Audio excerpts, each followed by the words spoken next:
Hola, hoy estamos aquí para entrevistar a Sergio López. Sergio fue la primera persona que entrevistamos aquí en Read Comment. Hasta ahora, Sergio ha escrito una narración para una antología benéfica llamada Relatos del Rol y 2 libros de la saga Vida de Teran. Hoy venimos a conocer a más profundidad el lado escritor y el lado lector de Sergio.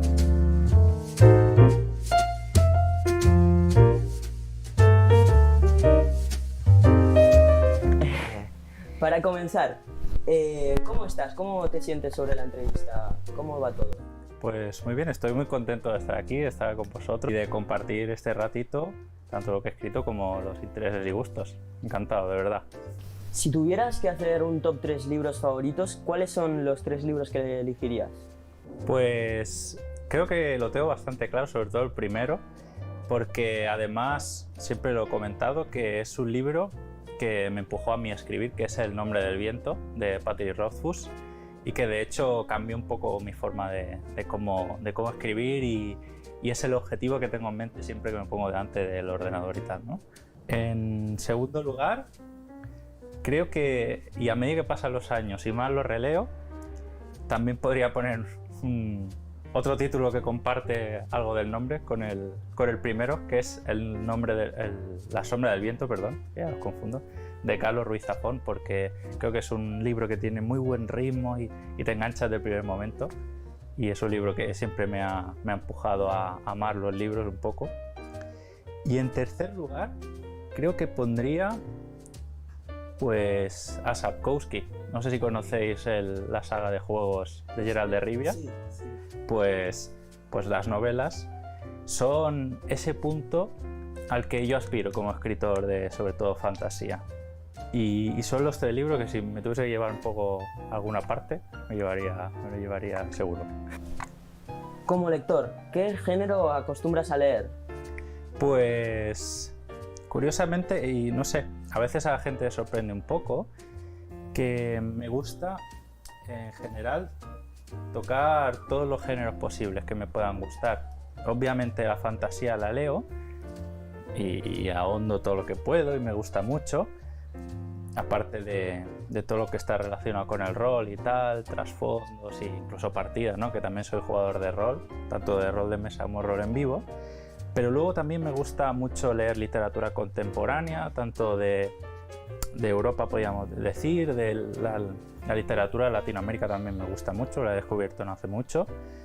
Y en general, todos los géneros. Sí que es verdad que el thriller no me llama mucho, pero creo que la literatura, precisamente, los libros que vemos que a veces consideramos un poco más densos y tal, que vamos leyendo cuando uno es más mayor también, porque la trama es un poco más así, también aportan mucho a la fantasía y creo que es hacia donde tenemos que ir y por eso también me gusta nutrirme de esos libros. ¿Estás leyendo algún libro ahora mismo? Si es así, ¿cuál? Bueno, yo siempre he tenido un problema, porque siempre dicen que hay diferentes tipos de lector y yo soy el lector que tiene muchos libros empezados y a veces me cuesta concentrarme en uno para decir, venga, voy a acabarlo.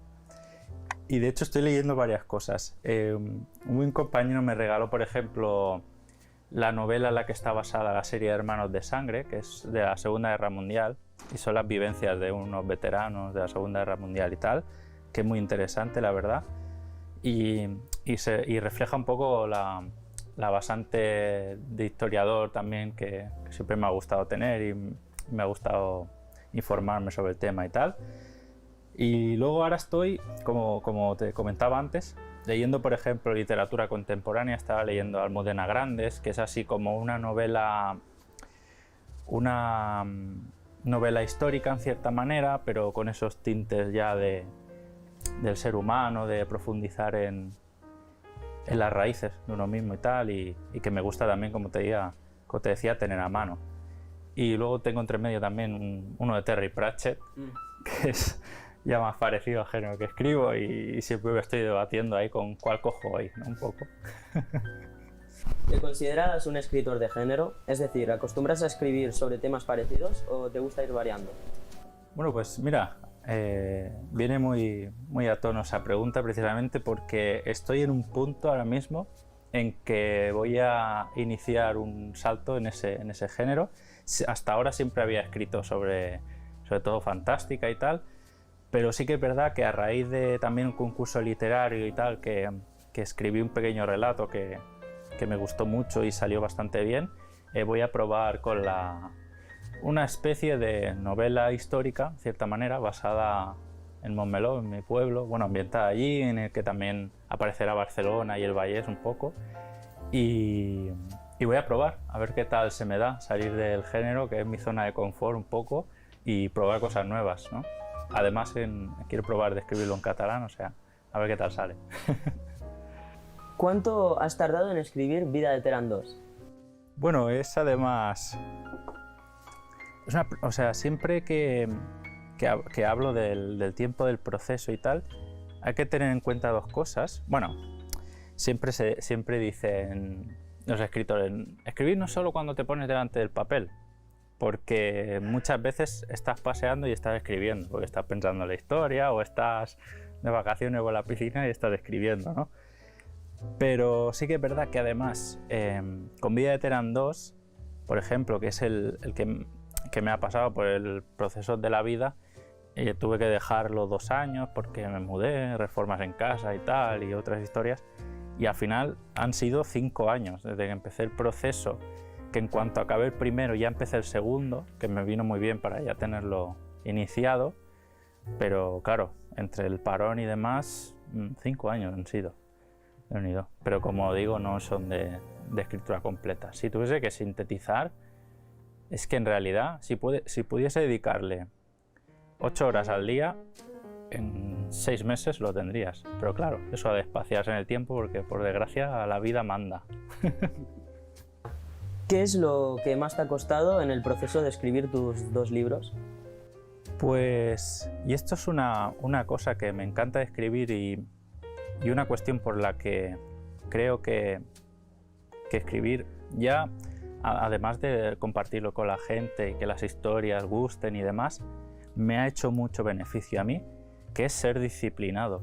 Y esa es la gran dificultad de una novela, de cualquier proyecto largo, de lo que sea, como el que quiere iniciar un cortometraje, quiere ser creativo y hacer vídeos de YouTube o vuestro propio canal de entrevistas, ¿no? Quizá es el percutir y el estar siempre ahí y hasta acabar ese proyecto, ¿no? Que es, creo que una gran lección de vida al final para uno mismo. Si somos capaces de también entender que hay momentos y momentos que no se podrá, pero de al final terminar estas cosas, es la gran lección que yo me llevo, que me ha enseñado la escritura y lo que me ha costado en realidad.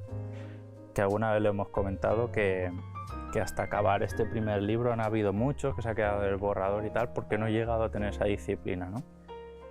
Pues diría que eso, sí. ¿Cuál sería tu tarde de escritura perfecta?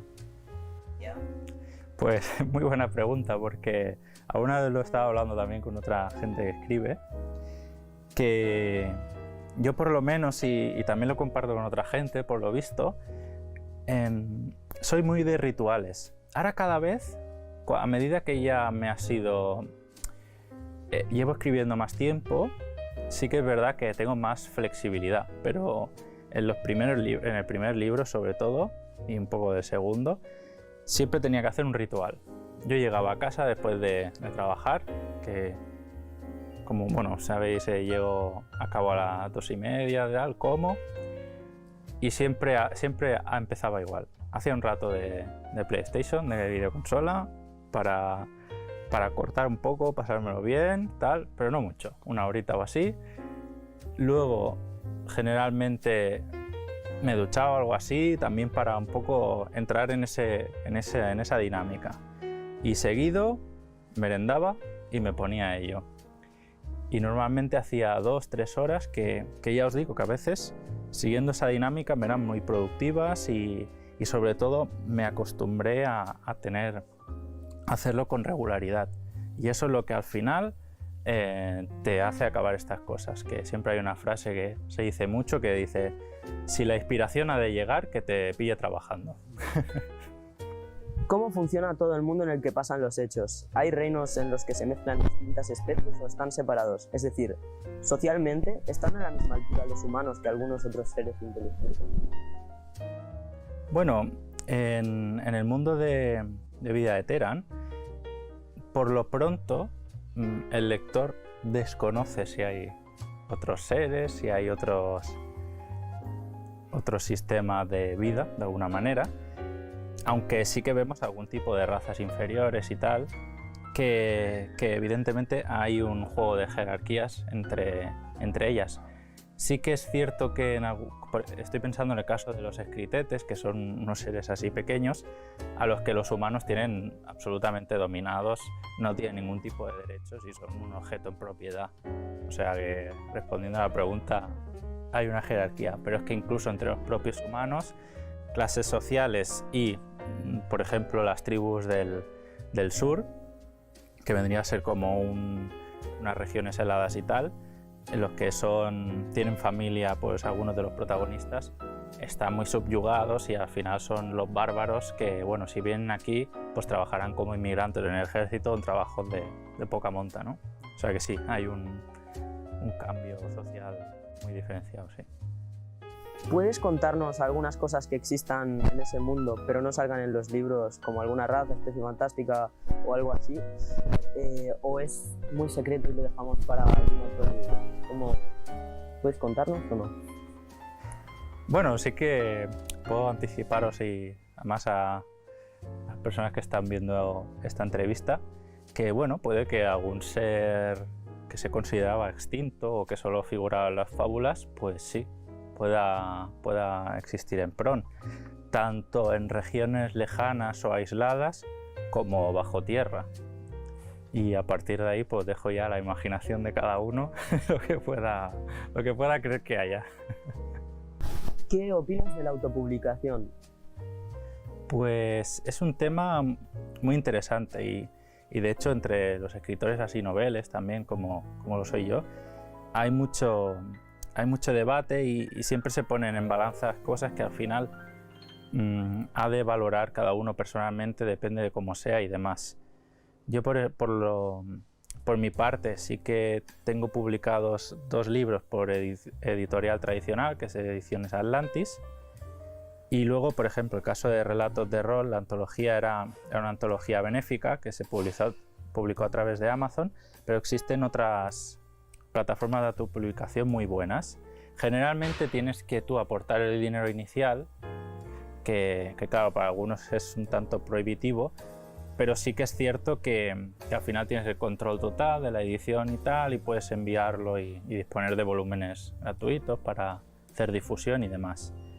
De todas maneras, en las 2 opciones vamos a tener el mismo problema como autores. Lo digo por si algún interesado nos está viendo en publicar y demás, que es la promoción, el hacerse llegar a un público concreto o grande, que siempre será complicado y hacerse poco a poco al final.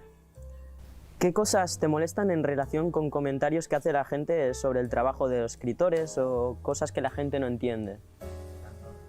Muy buena pregunta, porque además siempre hay la misma mitología sobre el mundo de escritor que ha hecho mucho daño al cine americano, que es que cuando dices a alguien que has publicado 2 libros o algo así, dicen, ostras, pues te debe ir muy bien, no sé qué, y ser rico. Y dicen, no, a ver, vamos a ver, del mundo de la escritura, a no ser que sea Stephen King, difícilmente se puede llegar a vivir incluso. Sobre todo si no somos escritores anglosajones que tienen la mayor facilidad para traducir sus obras o llegar a un público más amplio. Y esa es una cosa que, a ver, en sí tampoco nos molesta porque la gente vive al final de lo que ve en las películas y demás, ¿no? Pero me llama mucho la atención y siempre me ha hecho gracia, la verdad. Y bueno, es que en general a veces hay esa concepción de que el escritor siempre está escribiendo lo que sea y tal, y es un trabajo más complejo, bueno, vocación más compleja de estar diseñando y tal, que a veces ocupa incluso, pues puede ocupar lo mismo que el propio trabajo de teclear, que eso es lo que la gente que no suele escribir no tiene en mente, ¿no? ¿Con cuál de tus personajes te sientes más identificados? ¿Cuál de tus personajes de Vida de Terán? Muy buena pregunta. Pues yo siempre haciendo un poco de introspección, ¿no? Porque siempre cuando diseñamos un personaje al final reflejamos cosas de uno mismo, alteradas conscientemente o no, para dar según qué cosas. Es, creo que inevitable en cierta manera, muy terapéutico a veces y que puede llevarnos a unas conclusiones concretas o no, o hacerlo intencionadamente, como decía, o no, que entonces es aún más interesante si el autor no se da cuenta que está plasmando según qué cosas. Entonces, por ejemplo, es el caso de Terán, que además como ya hace tiempo que lo pensé y tal, pues quizás un poco más vivido en algunas cosas, más próximo a mí en algunas cosas, pero sí que intencionadamente he puesto cosas que son diferentes porque tenía que ser así el personaje y es como lo había planteado, ¿no? Pero insisto en que, claro, muchos personajes tienen parecido al mío. El propio Dardelion, pese a todo lo peculiar que es, también comparto cosas con él, es un poco excéntrico, como yo con algunas cosas, cosas concretas, y evidentemente en otras no. Y no sé, me gusta pensar que cada uno tiene alguna pincelada, ¿no? Algunos más, otros menos, incluso Piotr el general, ¿no? Bueno, comandante general, también las tiene. ¿Hay alguna cosa de tu libro que sea o que intente ser un reflejo de nuestra realidad? Pues muchas, la verdad. Y más sobre todo en esta segunda parte, en que ya me planteé en un inicio empezar a volcar o que vayan apareciendo elementos de tipos sociales y que en cierta manera están basados en procesos sociopolíticos un poco que hubieron en algunos momentos de la historia, sobre todo europea, ¿no? Y con ello al final, pues, bueno, pasa una cosa, que la fantasía y sobre todo la ciencia ficción siempre nos da un trampolín muy amplio para poder propulsar ahí ideas de conflicto social, de desigualdades y sobre todo ponerlas en relieve, de una forma que a veces la propia realidad no nos permite porque somos tan contradictorios, ¿no? Con clase obrera, como el hecho de creernos clase media, por ejemplo, ¿no? A veces que todo eso se difumina y la fantasía te permite, desde la distancia que tiene la gente, pues verlo claro, ¿no? Y poderlo identificar y tal. Entonces sí que me gusta. De hecho, a veces tengo que controlarme un poco. ¿Qué te gusta hacer aparte de leer y escribir? Pues muchas cosas, demasiadas, la verdad. Como decía, me gusta mucho el rol de mesa y también el rol en vivo. Estoy en una asociación, de hecho, en que estamos intentando ahora propulsar así eventos y tal, que me gusta compartir este mundillo y demás. También me gusta mucho, bueno, partiendo del rol también, las miniaturas y demás, y pintar las manualidades un poco de este tipo también me llaman mucho. Y también que creo que al final, cuando uno se va haciendo mayor, va descubriendo ya más qué es lo que le gusta y con lo que quiere estar y lo que no. El deporte siempre me ha gustado y de hecho, bueno, siempre he estado haciendo alguna cosa. Sea baloncesto, natación, siempre he estado haciendo algo. Y muchas otras cosas que no voy a andar que sí, ¿no? ¿Escuchas música mientras escribes o te concentras más sin? Pues muy buena pregunta, además. Además, la gente, bueno, creativos en general, suelen ponerse música.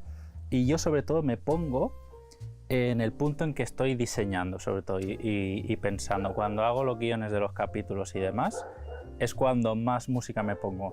Y de hecho, hay canciones incluso que han inspirado partes del libro o propias canciones del libro, que no voy a descubrirle nada a nadie. Es cuando en Vida de Terán 2, por ejemplo, hay una relación entre un poco la Revolución Francesa y todos esos disturbios de finales del 18, principios del 19, en los que obviamente me puse la banda sonora de Los Miserables, de la película de esto, y bueno, pues te imbuyes un poco de esa emoción para intentar transmitirla en la historia, ¿no? Siempre me ha venido muy bien, sí. ¿La música es más épica o clásica o rock o qué es, o es variado, es aleatorio? Como... Pues depende, sí que es cierto. Por ejemplo, en pandemia estuve escribiendo una novelette que espero haberla enviado de aquí a unos meses. Quería hacerlo en verano, pero al final me he tomado una pequeña pausa. Y sí que en ese momento, como la historia era lo más friki posible, porque se basa de las desaventuras de un goblin, una mazmorra y demás, esa música era también muy friki, de un grupo que se llama Glory Hammer, que cantan sus partidas de rol. O sea, estaba totalmente imbuido en ese mundo, ¿no? Y sí que es un power metal que dicen, así como más alegre y tal, que también me viene muy bien. Sí que es verdad que, por ejemplo, hay una música que es el thrash metal, así con el tempo muy rápido y tal, que para escribir no me va bien porque es demasiado acelerada. Entonces sí que recurro a algo un poco más melódico, ¿no? Como esto. Y música clásica escucho mucho también. He escuchado siempre, sobre todo en Vía de Terán 1, me ponía mucha. Porque me va bien, no sé, creo que tiene un ritmo y unos tonos que para estar concentrado y ser creativo, no sé, como que ayudan un poco. ¿El COVID te ayudó a escribir más o no tenías ganas? Hay gente que estaba más apagado, no puedes ver a la gente que quieres y tal. ¿Cuál fue tu caso? Pues en mi caso la verdad es que tuve una pandemia relativamente, dentro de la situación y de todo lo que estaba ocurriendo, en lo personal y a mi familia, pues hubo una situación adecuada, así que tuve familiares que tuvieron un mal momento, pero bueno, no hubo mucho que lamentar, y la verdad es que me dio la oportunidad de poder centrarme y sí, escribir más, porque dada la situación sí que es cierto y además se comentaba mucho, incluso los psicólogos lo decían, ¿no? Que claro, al cambiar todo nuestro mundo y nuestras rutinas en aquel momento, había también que centrarse en proyectos que pudiésemos hacer dentro de una casa, ¿no? Y mira, da la casualidad que pues la gente, los que somos frikis un poco, que o te gusta las manualidades así de tipo miniaturas, o crear partidas o escribir, pues teníamos un buen alivio de toda esa situación en centrarnos en estas cosas.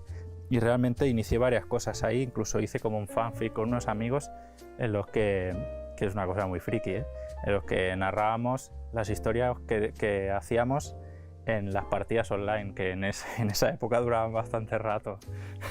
Así que pues sí. Se llamaba Historias de New algo, ¿no? O me suena que vi que subiste algo. Eso va por otro punto, ahora te contesto. Vale. Porque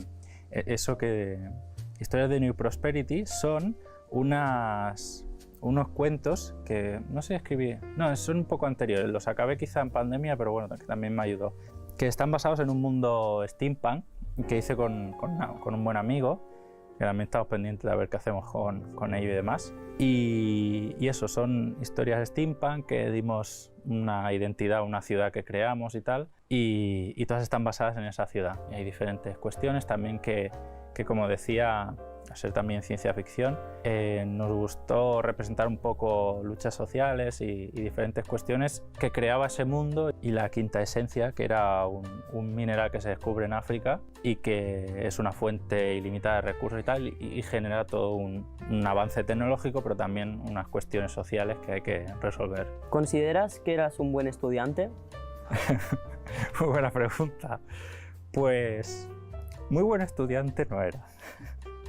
Sí que me he llevado bien siempre con los docentes, sobre todo con aquellos que tienen más cosas en común y hacer vínculos y tal.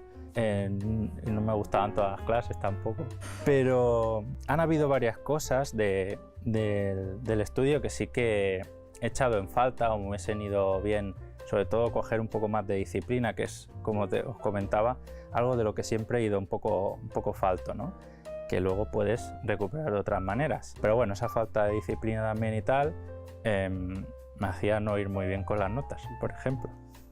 Y es una cosa que si pudiese volver atrás, pues me hubiese gustado retomar. De todas maneras, ya que sacas el tema y tal, sí que hay una parte, y este es el difícil equilibrio de la vida, yo creo, en lo que siempre me ha gustado ser creativo, incluso era creativo en clase y me daba pie a incorporar cosas nuevas, cosas que oía a mejor en clase o sobre todo ya yendo hacia el final de la ESO, incluso el bachillerato, ¿no?, que hice, o las FPs o lo que sea, que son conocimientos que te enriquecen al final para poder plasmar en las historias. Muchas veces por las clases soñaba despierto, la verdad, más que atender en clase. Que es algo que hay que equilibrar bien, ni pasarse, ni tampoco quizá. Creo que para el estudiante es bueno también ahondar o profundizar en lo que a uno le están explicando y encontrar nuevos caminos y cosas que no te explican allí también. ¿Cómo funciona el proceso de world building en tus libros? ¿Qué es lo que más se te complica? Pues diseñar el world building en sí es un proceso que me gusta mucho también. Hasta cierto punto sí que es verdad que cuando no hay una narrativa de por medio hay un punto que me cuesta más, a diferencia así de otros autores y esto que tienen mucha facilidad y hacen grandes entornos que vienen genial. O sea, cuantas más cosas tengan, mucho mejor, desde luego. Pero sí que es verdad que luego a lo mejor encontrar una narrativa donde encajar todo eso, bueno, que no tiene por qué encajarlo, pero partir de esa narrativa es quizá el proceso más difícil, es decir, en el punto en que tienes que introducir la historia de los protagonistas al final, dentro de ese mundo, qué va a ocurrir y por dónde va a ir y demás, ¿no? Es decir, y resumiendo, que crear tal pues es una complicación relativa y demás. Solo tienes que tener en cuenta que sea coherente una cosa con otra y acordarte de un poco de lo que has hecho para poder introducir esos puntos y que un territorio conquistado por A no sea luego revariado por B, cosas así. ¿Nos puedes contar algo que hayas aprendido sobre escritura entre el tiempo de publicación de Vida de Teran y Vida de Teran 2? Pues, de hecho, y ahora que mencionas el tema, es muy importante que como todo en la vida, sea un continuo aprendizaje. Un aprendizaje, un reaprendizaje de cosas, de construir según qué mitos tenemos a veces también y siempre estar formándose, porque yo siempre lo comento a todo el mundo, cuanto más he progresado en la escritura, más me doy cuenta que realmente no sé escribir.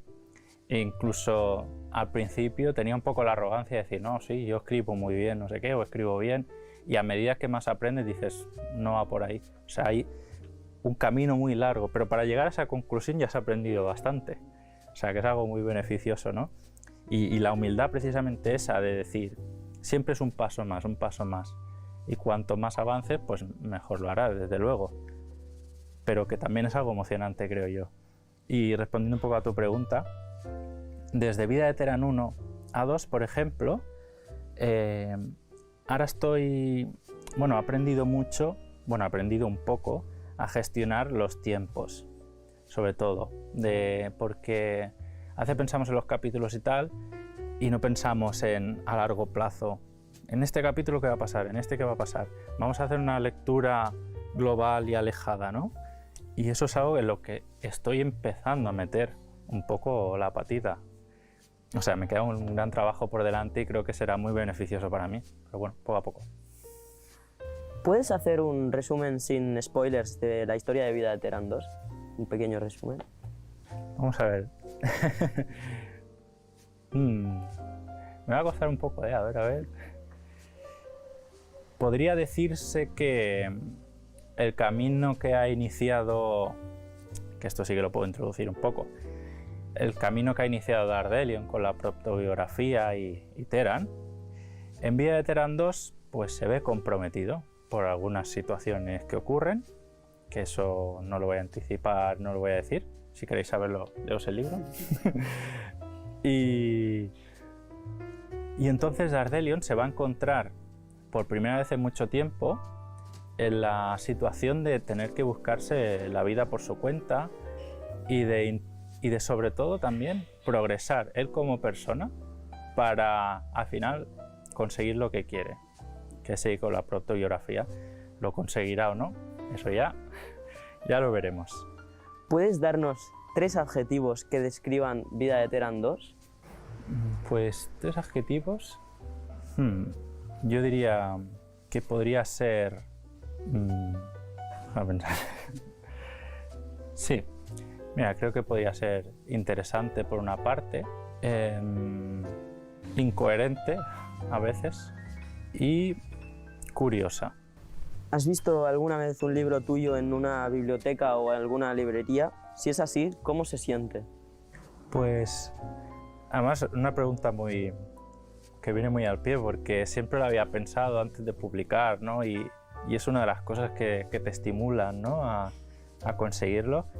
Y realmente lo que más me chocó, que cuando publiqué la primera y tal, la situación en que más tuve esa sensación fue cuando presenté en Librería Gijamés, en Barcelona, que es el templo Santo Santorum, a que siempre había acudido a buscar libros raros y demás. Y claro, la semana el mes de la publicación, ellos siempre hacen como un ranking y tal, que luego ponen como en una sección de la librería. 10 libros, ¿no? Exacto, sí. Y Vida de Teran estuvo ese mes el número 8, ¿no? Pues claro, se había hecho la presentación, se había vendido muchos libros y demás. Y fue una sensación, no sé, como muy curiosa, ¿no? Como un poco por una parte de ensueño, que dices, ¿cómo puede ser que esté mi libro ahí, no? Pero por otro, poco a poco, y sobre todo a través de los lectores y la gente que te va apoyando y tal, te vas haciendo a esa idea y vas comprendiendo ese cariz que está cogiendo la obra, y al final un poco como que encuentras una coherencia y una satisfacción, por supuesto, y una felicidad, pero también un ánimo para seguir avanzando, ¿no? Esas han sido las preguntas que teníamos preparadas. Bueno, agradecer que hayas venido aquí a poder hacer la entrevista, el tiempo que nos has dado y todo eso, y muchísimas gracias pues por estar aquí y ayudarnos con este proyecto que tenemos. No, de verdad que el placer es mío y me encanta ver cómo iniciáis estos proyectos, y os deseo toda la suerte del mundo y todos los ánimos, porque el formato está muy bien, de verdad. Me lo he pasado súper bien aquí hablando con vosotros, y adelante estaremos muy atentos de lo que vayáis haciendo. Muchas gracias a vosotros, de verdad. Gracias.